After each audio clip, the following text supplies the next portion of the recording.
doctors, how are you people are? We are now going to discuss INICET May 2022 Pharmacology recall questions. I hope that exam was very easy. Anyway, we go for discussion. These are all only recall questions. Some options may be mistaken written, so forgive me. And if I get any updates, I will correct the problems.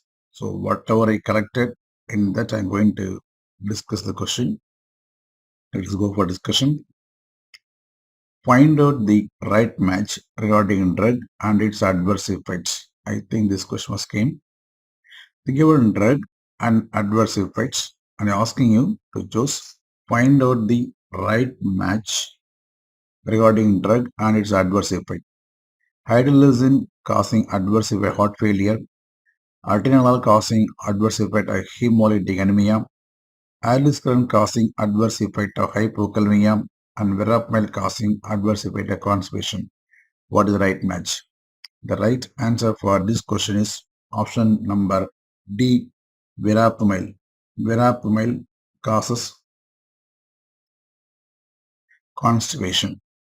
See, hydrolysin, a potassium opener, a vasodilator, was approved for treatment of heart failure, especially in African American population. We go for combination of isosorbate nitrate plus hydrolysin for treatment of heart failure. So it's useful. Atenolol, a cardioselective beta blocker, that is not going to cause hemolytic anemia. So it's not that is not answered. Aldosterone is one of the direct renin inhibitor. Remember, doctor, any drug blocking renin angiotensin aldose system, any drug blocking ROS pathway may cause adverse effect of hyperkalemia. So those drug blocking ROS pathway, either direct renin inhibitor like aldosterone or ACE inhibitors or ARB or aldosterone antagonist, anything, those drug blocking ROS pathway will cause adverse effect of hyperkalemia. So all are wrong match. The right match is verapamil.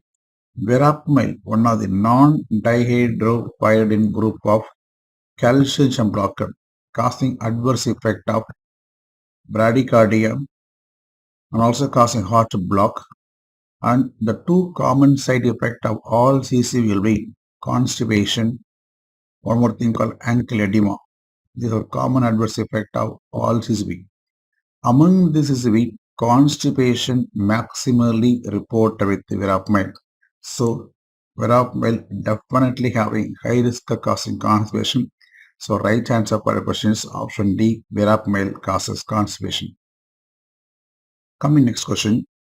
5-alpha reductase inhibitors is indicated to decrease intracellular testosterone, decreases intracellular dihydrotestosterone, decreases serum PSA, increasing serum PSA. This is under straight question, doctor. For this question, you should not see the option. Straight go to the point. 5-alpha reductase inhibitor enzyme. Actually, this enzyme causes conversion of androgen testosterone into active form called DHT. So 5-alpha reductase enzyme inhibitor going to inhibit the formation of dihydrotestosterone. So answer is option number B. Okay, this and all we very frequently discuss in our classroom. Okay. Testosterone, a androgen released from testis. This testosterone converted into active form called dihydrotestosterone. This conversion done by help of 5-alpha reductase enzyme. Once they converted, they're going to act on androgen receptors. Okay. Now here the question was 5-alpha reductase enzyme inhibitors useful for what purpose? See, we have some drug like finasteride and dutasteride. Both are 5-alpha reductase enzyme inhibitor. So obviously, when you are inhibiting this enzyme, we're going to prevent the formation of dihydrotestosterone. Okay. And we also discussed finasteride, a fantastic drug useful for relieving the symptoms of benign prostate hypertrophy, where they're going to reduce the size of prostate. But it takes about 3 to 6 months, but a wonderful drug to reducing size of prostate. And force one more extra point, finasteride being an anti-androgen, it can be useful in male for male pattern baldness. In female, it can be useful for treatment of hirsutism. So, therapeutic uses of 5-alpha syndrome blocker useful for relieving the symptoms of benign prostate hypertrophy and also for treatment of male pattern baldness. In female, useful for controlling symptoms of hirsutism. Next question. NEPQI is a metabolite of which drug toxicity? I think somebody posted this question, but I got only one option, paracetamol. I don't know what are the other options. Sorry for the incomplete question. This is what problem. Just recall the question only. Anyway, the NAPQ is N-acetyl para-benzoquinoamine. It is metabolite of paracetamol. It's a straight question. Answer is paracetamol. This and all very repeatedly we discussing in a classroom, even in general pharmacology, even in Autocad chapter, coming under NEET chapter. Twice we discussed in regular class. Okay. For example, paracetamol, a simple analgesic plus antipyretic.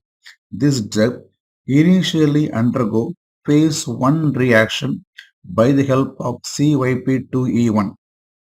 So this is also MCQ, which is the microsomal enzyme that involved in phase 1 reaction of paracetamol. So CYP2E1. By the help of CYP2E1, paracetamol converted into a metabolite called N-acetyl benzoquinoamine. This is what your question. N-acetyl para-benzoquinoamine. So this metabolite, it's a paracetamol metabolite. This metabolite having the risk of causing adverse effect of hepatotoxicity. So question, paracetamol having risk of hepatotoxicity because of formation of what? A metabolite called N-acetyl para-benzoquinoamine. But yourself, myself, all of us taking paracetamol, but we don't develop liver damage because this metabolite further undergo phase 2 reaction by glutathione conjugation and become inactivated. Remember the point, actor? Whenever a drug undergo phase 2 reaction, mostly it may become inactivated. That's why paracetamol in normal doses do not causing hepatotoxicity. But when you take in large dose, for example, a single dose of 10 to 15 gram paracetamol, there will be huge amount of this toxic metabolite may formed that resulting in hepatotoxicity. Of course, we also studied the antidote for paracetamol poisoning. We have one specific drug called N-acetylcysteine. It can be supplemented with oral methionine. Anyway, the specific antidote is N-acetylcysteine. Okay. So in this May 2022, they asked N-acetyl para-benzoquinoamine is a metabolite of what drug and it's a paracetamol. A simple superficial question they asked. Okay. Next question. A pregnant lady with a type 2 lepra reaction treated with what? Stop multi-drug therapy and add a glucocorticoid, or continue therapy and add glucocorticoid, or go for thalidomide and go for cyclophosphamide. This was the options. Okay.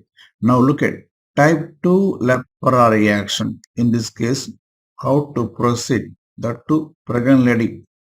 See, when a patient develops lepra reaction, there is no need to stop multi-drug therapy. Let them continue. The better thing, add steroids because we need some strong anti-inflammatory agent. So the better answer, go for add glucocorticoids. For one thing, when you anti-inflammatory, when you want, we can go for thalidomide also. It's also very potent anti-inflammatory, but the patient is pregnant. Okay, thalidomide absolutely contraindicated in pregnancy because it causes focomelia problem. It comes under category X risk. So definitely unsafe in pregnancy, contraindicated.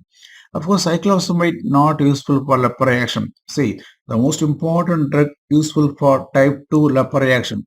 the so-called erythema nodosum leprosum. It is called immune complex reaction. When I say immune complex reaction, it comes under type 3 hypersensitivity reaction.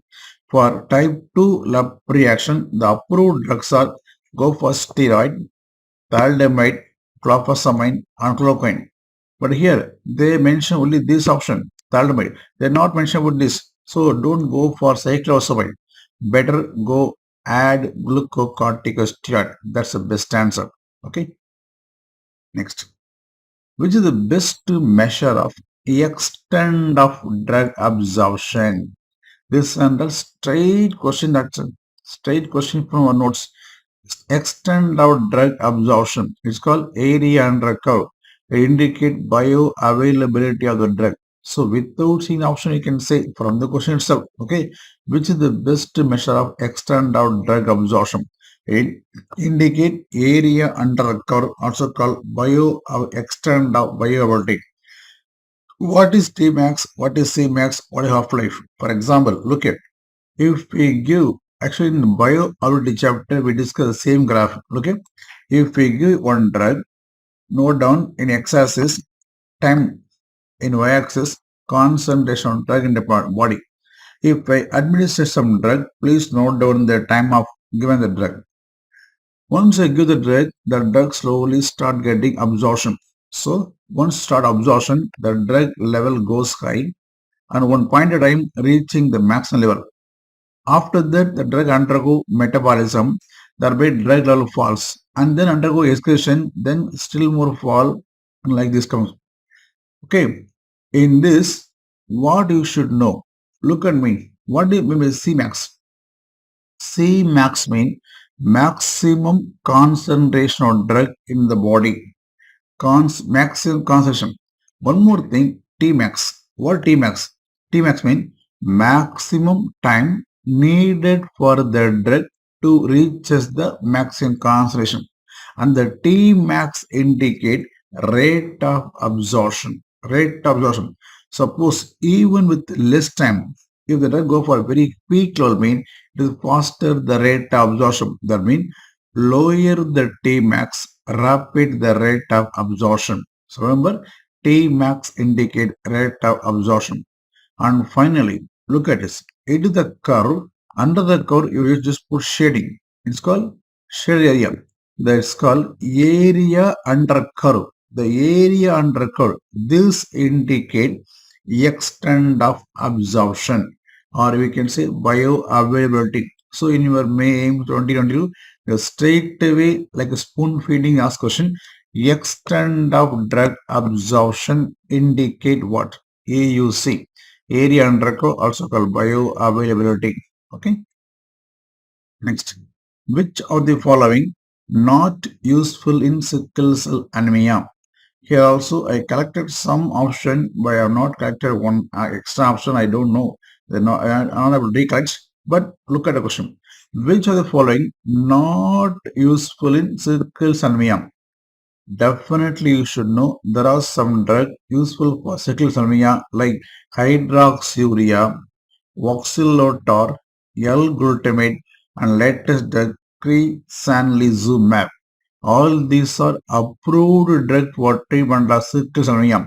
So anything other than this option given, that must be the answer.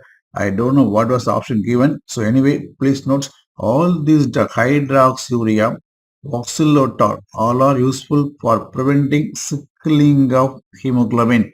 They're going to improve the hemoglobin level. And L-glutamate antioxidant, it's FDA approved drug for treatment of sickle cell anemia. And one more thing, a latest drug, a monoclonal antibody going to prevent sickling, thereby preventing sickle crisis called cresanlizumab. So all these drugs are FDA approved drug for treatment of sickle cell anemia.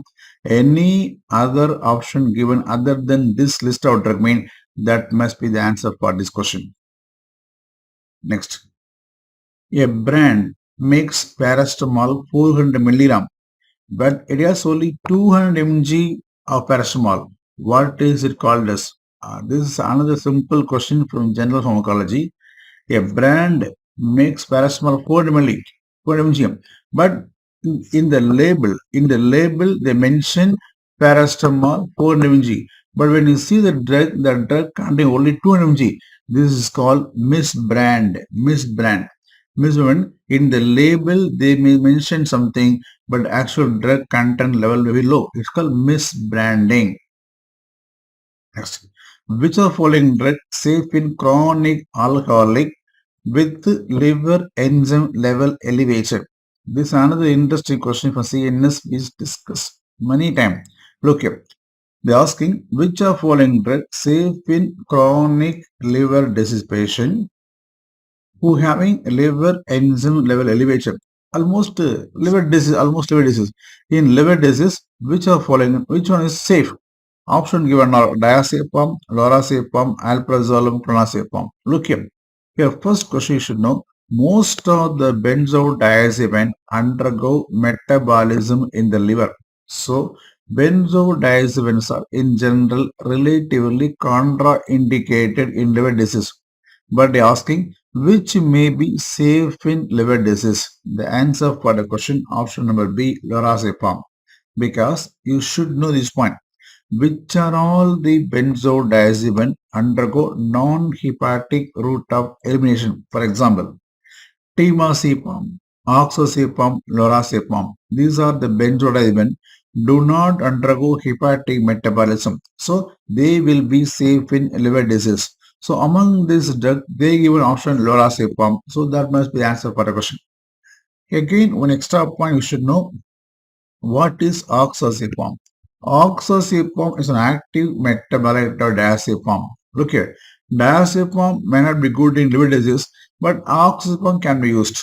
That's the point. So the safer benzodiazepine in patients with the liver disease are temazepam, oxazepam, and lorazepam.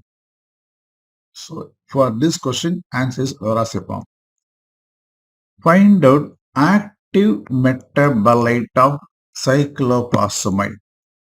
See, this is a tricky question, doctor. Simple question, but slight trick. Okay, option given are N-acetyl cyclophosphamide, N-methyl cyclophosphamide, N-4-acetyl cyclophosphamide, 4-hydroxy cyclophosphamide. Okay, everybody may be knowing cyclophosphamide is a prodrug. It's going to produce some active metabolite. Everybody know they're going to form aldophosphamide. One more thing, chloroacetaldehyde. This everybody know. But small chemistry you should know. The aldophosphamide is also called 4-hydroxy cyclophosphamide. So the active 4-hydroxy cyclophosphamide. Okay. So slight tricky. Chemistry based question. For example, look at it. We know cyclophosphamide, one of the alkylating group of anti-cancer drug. This drug having anti-cancer property plus immunomodulating property. By nature, it's a prodrug. This drug undergo metabolism in the liver and going to form some metabolite. For example, it's going to form two important metabolite. One is called aldophosphamide. One more thing, chloroacetaldehyde. The aldophosphamide is called 4-hydroxy cyclophosphamide. This is what they're asking.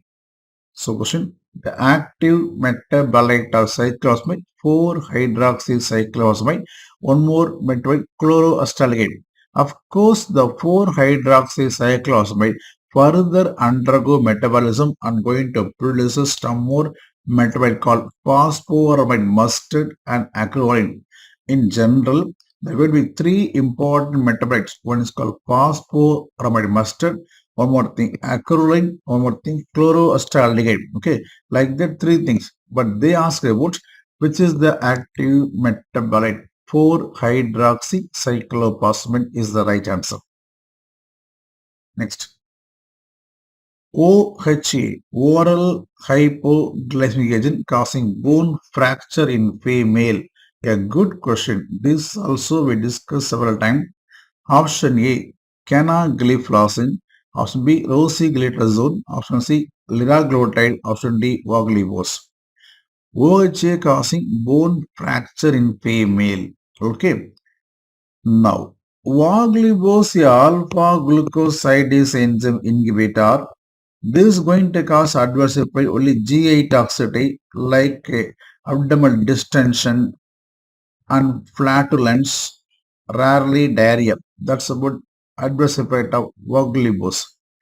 Liraglutide again is GLP-1 analog. This usually causes adverse effect of mainly GI toxicity like vomiting and sometimes causing hypoglycemia, especially when you give along with the sulfonylurea, more risk of hypoglycemia. And of course, they are caused weight loss problem. That's why they are approved for treatment of obesity also. Very rarely, they may cause risk of medullary cancer of thyroid because the GLP-1 receptor in parafollic C cell may be activated. So rare risk of medullary cancer of thyroid also possibility with the GLP-1 analog. Now these two things are ruled out. They don't cause bone fracture. Options are either A or B. Now what to do? Actually, rosiglitazone, one of the PPAR gamma agonist. Rosiglitazone nowadays we're not using because of risk of heart failure. So not using. So OHA used in practice among these two options canagliflozin. Okay, the point is we have one PPR gamma called pioglitazone. This may definitely causing fracture of bone in female, definitely. But rosiglitazone mainly causing heart failure. But among the given option, the best answer for this question, canagliflozin. Canagliflozin, one of the sodium glucose transporter 2 inhibitor, having risk of answer is option A, risk of osteoporosis, bone fracture that lead to lower extremity amputation.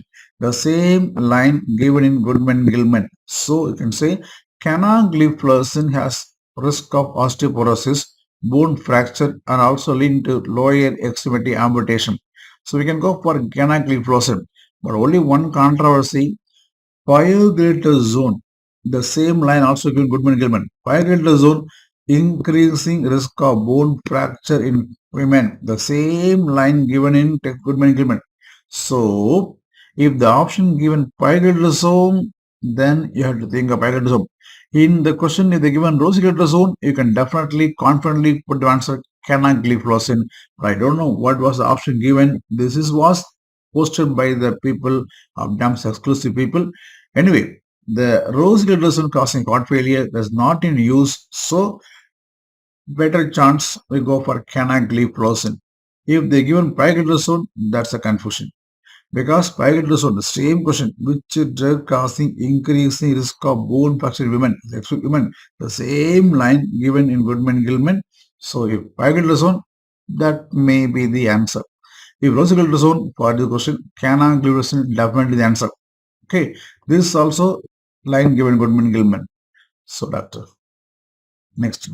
Which of the following ATT acting by inhibiting mycolic acid synthesis with which in need of catalase enzyme? I think this was one of the image-based questions. Somebody posted it's an image-based question. They given some mycolic acid, arabinogalactan, some the tuberculous bacillus structure and asking which one of following anti-TB therapy acting by inhibiting mycolic acid synthesis, but the drug needs catalase enzyme. Remember, the option given are isoniazid, rifamycin, streptomycin, pyrazinamide.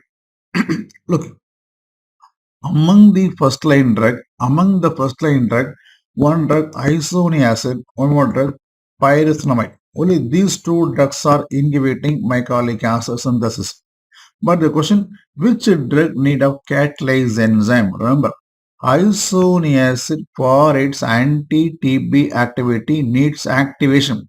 It is activated by the help of catalase peroxidase enzyme and by INHA gene. So the answer for the question option A, isoniazid. Okay, so isoniazid for its anti-TB activity needs activation, and it's activated by the help of INGA gene and by catalase peroxidase. We call CATG. Okay, Only after activation, they're going to inhibit mycolic acid synthesis. So answer is option number A. Whereas pyazonamide not needing catalyzed peroxidase. So that's also inhibiting mycolic acid, but they don't need catalyzed peroxidase. So I can go for option A. Of course, rifamycin acting by inhibiting DNA-dependent RNA polymerase, that will ultimately inhibiting RNA synthesis, acting on nucleus. Streptomycin being aminoglycoside acting by inhibiting protein synthesis. Protein synthesis is not going to act on cell wall. Of course, pyazonamide also acting on cell wall, inhibiting mycolic acid synthesis, but pyazonamide has to become pyrazinoic acid, that's called PNCA gene. It's not depend upon catalyzed peroxidase, it depend upon PNCA gene, then only going to inhibit mycolic acid. So among the given option, the best answer for the question, option number A, isoniazid. Next. A patient on risperidone came to emergency department with a fixed upper gaze. What is the treatment for this condition? I think they given four options, but I am able to get only two options. The remaining two options I am not able to recollect. So among the options, what can be the answer? Patient on risperidone. Remember, doctor, risperidone, one of the atypical antipsychotic agent. Okay. When you say atypical antipsychotic, you should know there are 5-HT2 blocker. That's a primary mechanism action. Came to emergency department with a fixed upper gaze, that means present with the symptoms of EPS. What is the treatment? Look, whenever a patient presenting with the extrapyramidal symptom, the best answer for the question is we can go for centrally acting anticholinergic like trihexyphenidyl or benztropine or procyclidine or bipedon. If this option not given, we can go for first generation antihistamine, because first generation antihistamines also having central action and anticholinergic. In fact, among the first generation antihistamine, promethazine having very high anticholinergic property. So I can go for option B, injection promethazine. So here, what you should know. This question also we discussed in classroom discussion. Okay, risperidone, one of the atypical antipsychotic. Primarily, it's a phase 2 blocker. But one question: in general, atypical antipsychotic having relatively less risk of cause EPS comparing to typical drug. But the question, risperidone, when you give more than 6 mg per day, more than 6 mg per day, definitely it's going to block the D2 receptor. If a drug is a D2 blocker, definitely it's going to cause adverse effect of EPS.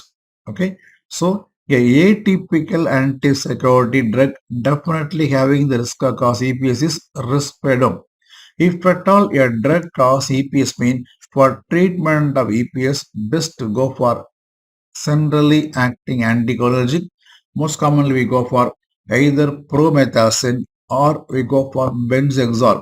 Benzhexol nothing but trihexyphenidyl.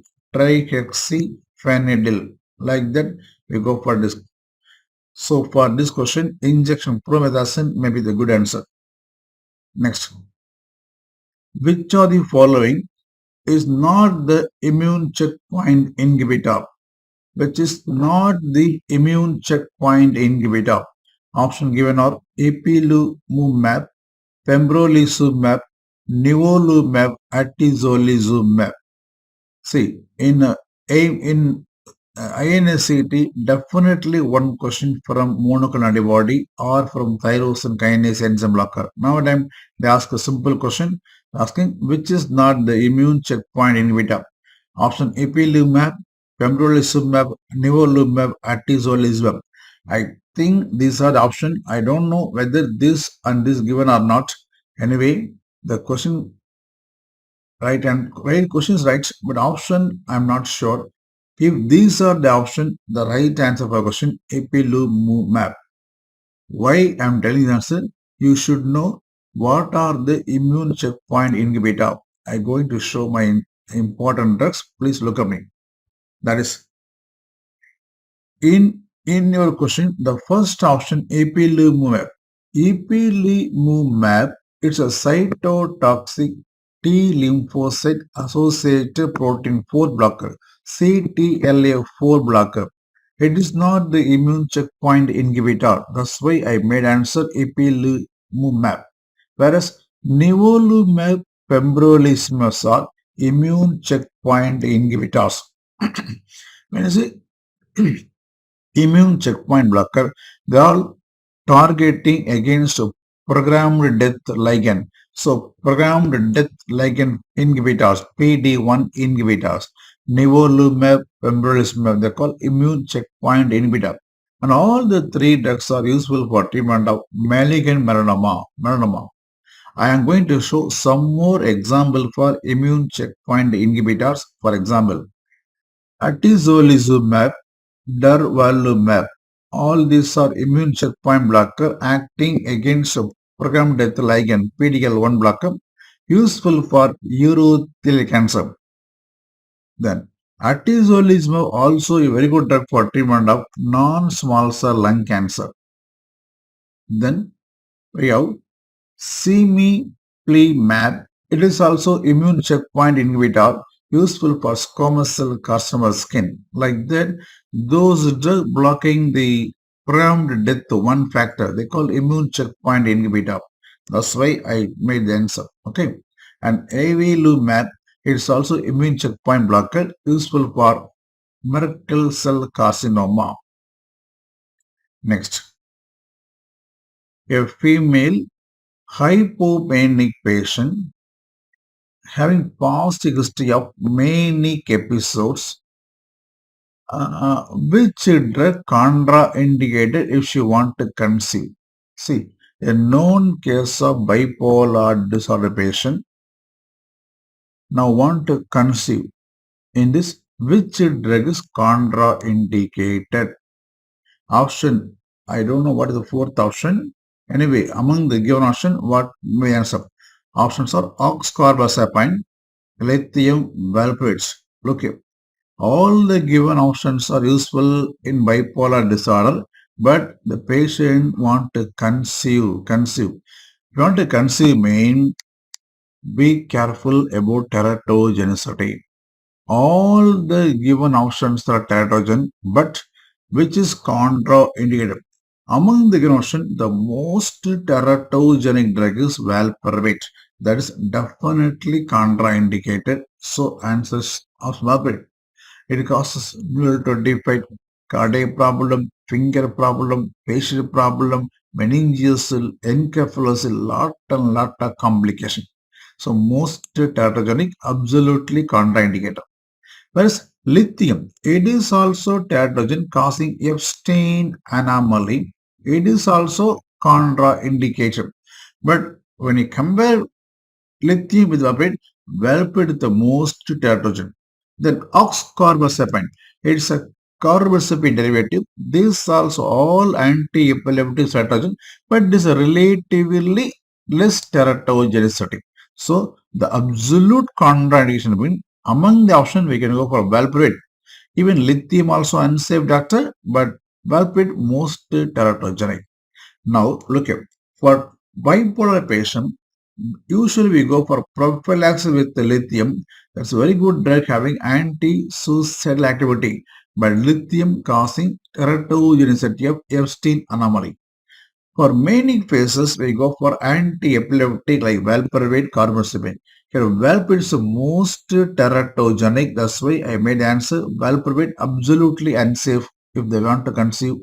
Okay, and then we can also go for halopridal, olanzapine, quetiapine, ciprasidone, risperidone, aripiprazole. All these are antipsychotic. They are also useful to stabilize mood in bipolar. Diazepam, benzodiazepine, endoxifen. It's a tamoxifen derivative. It is also nowadays tried for treatment of bipolar disorder. And if we go for depressive phase, we can try lamotrigine, anti-epileptic. So all these are able to have mood stabilizing property. The better option for controlling mood instability in pregnancy, better go for atypical antipsychotic. So if they want to conceive, better go for atypical antipsychotic. They want to conceive, best avoid valproate. That's the concept for this question. Now, which one of the following is not the first line? Is not the first line drug for rheumatoid arthritis. Okay.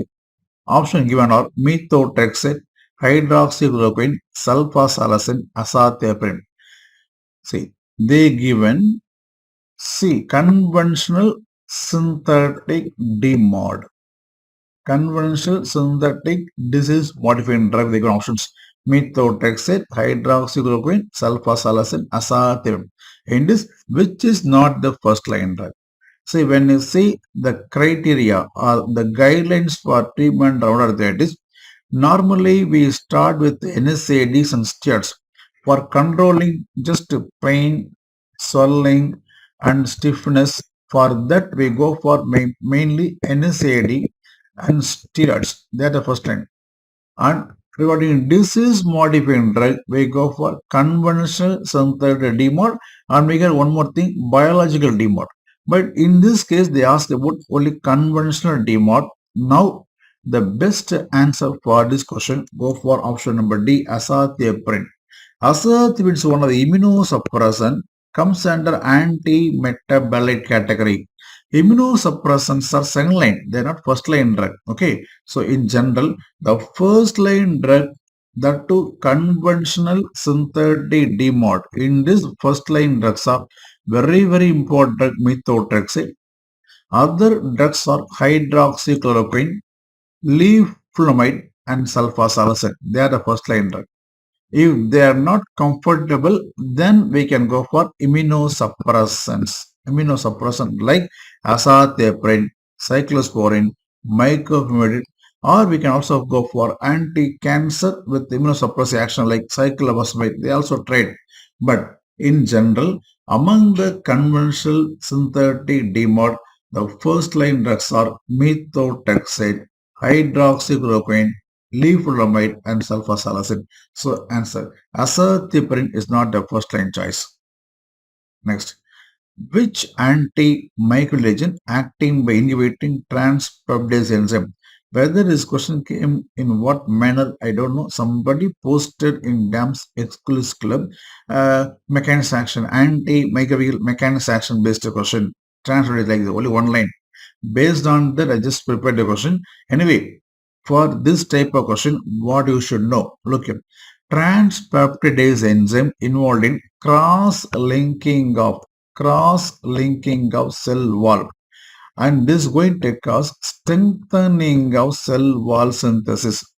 This can be blocked by beta-lactam antibiotic. Okay, whether this question came or not, I don't know, doctor, but somebody posted in DAM's exclusive club. That's why I'm mentioning the answer. So, transpeptidase enzyme involved in cross-linking a cell wall, causing strengthening. This can be blocked by beta-lactam group of antibiotic. Here, just remember for points, we have one group of drug called glycopeptide antibiotic. For example, vancomycin, teicoplanin. These drugs are inhibiting transglycosylase enzyme. Whereas beta-lactam drug like penicillin, cephalosporin, they acting by inhibiting transpeptidase enzyme. The transpeptidase enzyme causes cross-linking of elongated peptidation like this, and this can be broken by beta-lactam drug. Thereby, cell wall synthesis was blocked. The final step of cell wall synthesis done by transpeptidase, so that is blocked by beta-lactam antibiotic. Of course, two extra points you should know. The transpeptidase is also called penicillin binding protein. So penicillin going to bind on penicillin binding protein and causing cell wall inhibition. If this transpeptidase undergo mutation, mean penicillin may develop resistance. So one of the cause for resistance of penicillin may be due to alteration of penicillin binding protein sites. For example, we have one thing called MRSA, methicillin resistant Staph aureus. Here, methicillin resistance is due to alteration of penicillin binding protein. Of course, for MRSA, we say drug of choice vancomycin. Nowadays, vancomycin also developed resistant, we call VRSA, vancomycin resistant staph aureus. Why? Because vancomycin acting by inhibiting transglycosylase.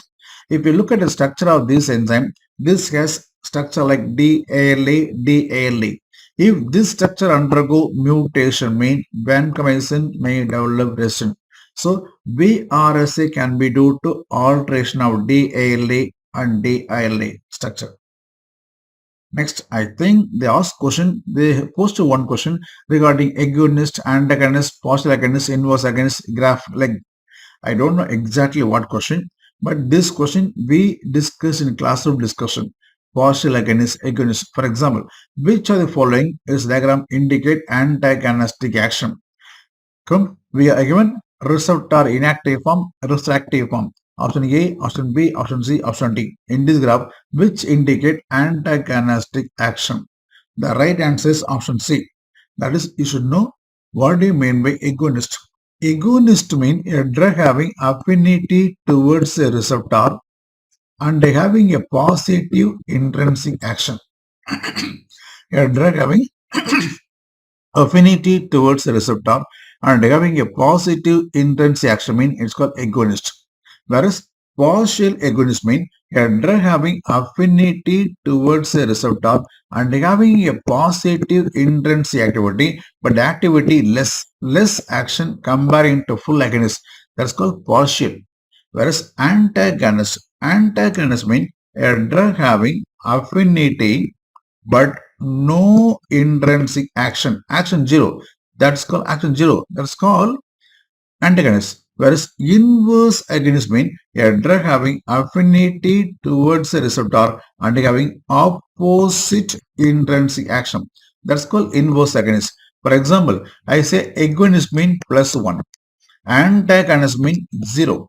Whereas partial mean in between 0 to 1. Partial. Inverse mean I can say -1. So +1 mean agonistic action. 0 mean antagonist action. -1 mean inverse agonist. In between 0 to 1 mean partial agonist. Like that you can answer the question. I think that question was easy question. I don't know what was the exact question. And then one more question they posted, common symptom of all type of mushroom poisoning. Somebody posted common symptom of muscarinic poisoning. I don't know what was the question. Anyway, I just go through.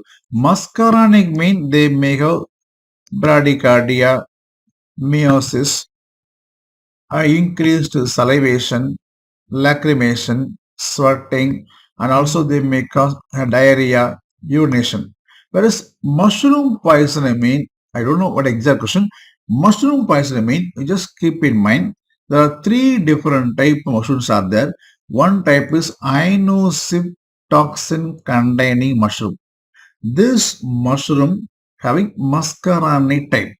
Muscarinic. If muscarinic type of mushroom mean, definitely they have bradycardia. So please remember what was the question. If this INICET mushroom poison mean, it is containing muscarinic type of poisoning. Muscarinic symptom mean definitely go for bradycardia. And this symptom occur within half an hour, called early mushroom poisoning. For this poisoning treatment, since muscarinic toxin, anti-muscarinic treatment, for example, atropine is the treatment. Whereas we got thing called Amantia muscaria. This mushroom having isoxyl compound. This having anticholinergic property. Sometimes causing CNS stimulation, hallucinogenic property. For this case, treatment is you have to give acetylcholine or you have to give physostigmine or to control the central symptom, symptomatically we can go for supportive therapy and also we can go for benzodiazepines. And one more mushroom, Amantia phalloides. This most toxic mushroom, this is phalloidin type of mushroom. This is going to cause hepatic problem and kidney problem, dangerous. This symptom occur only after 6 hours or 7 hours. It is called delayed mushroom poisoning. For this treatment is only symptomatic. Either we can use some herbal medicine like thiotic acid or silibinine. One more thing, some antibiotic like penicillin can be given. But exact question, I'm not able to get. If I get, I will post one more time. So don't worry. And then one more question I recollected. That is half-life of letrozole. Actually, letrozole, we have something called anastrozole, letrozole, fedrazole, varazole. All these are, aromatase enzyme inhibitors. Aromatase enzyme inhibitors. They're going to inhibit the conversion of androgen into testosterone. This question they want to, it maybe comes under obstetric and gynec. They may be thought to because we teach letrozole aromatase enzyme blocker can be useful for cancer prostate or to drug control FSH level like this.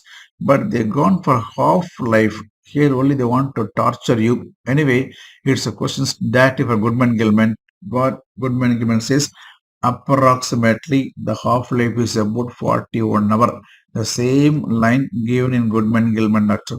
So sometime they may pick up one line for Goodman-Gilman and want to torture you like that. Half-life for undergraduate, half-life remember is very difficult. But maybe in obstetric gynec, this may be important question. How to administer that once a day or twice a day or once in 3 days like that important. That's why they may ask this question. Anyway, remember letrozole half-life is about 41 hour. The answer is option number A, 45 approximately in this question. Okay, this line take on Goodman-Gilman reference. Okay, I think most of the important question, whatever I recalled from my dear students, I discussed, whatever update I getting me, I will definitely post. Until then, signing off. Thank you. Read well. All the best. And very thing in this May aims itself. If you got through me, I will so happy. So all the very best. May God bless you. Thank you.